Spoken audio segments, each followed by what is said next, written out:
तुमचा आक्रोश आहे, ट्रेनिंग शिक्षक आहात तुम्ही, मात्र तुम्हाला रस्त्यावरती उतरायची वेळ आली।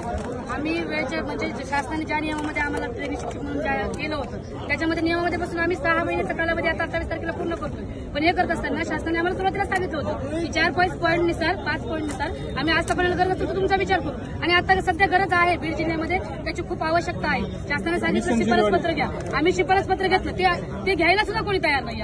आता आमच्या मुख्याध्यापकांना आजपर्यंत आम्हाला पत्र दिलं। तर विशेष म्हणजे मी माजलगावची आहे, माजलगावचा फक्त 1 महिन्याचा पेमेंट झालाय, बाकी 4 महिने झाला आम्ही बिना पेमेंटचं काम करतोय। मग शाळेत जाताना आम्हाला काही लागत नाही का?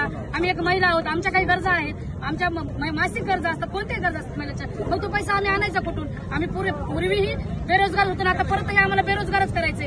असा जो शासनाचा जो उद्देश आहे तो बंद करून शासनाने लाडका बहिणीला जसं 2100 फुकट आहेत ते वाटलं तर ते बंद करा, पण आता जे काम करतं त्याचा मोबदला द्या आम्हाला। 4 महिने आम्ही काम करून सुद्धा आम्हाला मोबदला नाहीये। त्यामुळे शासनाला विनंती आहे की आमचा विचार झालाच पाहिजे।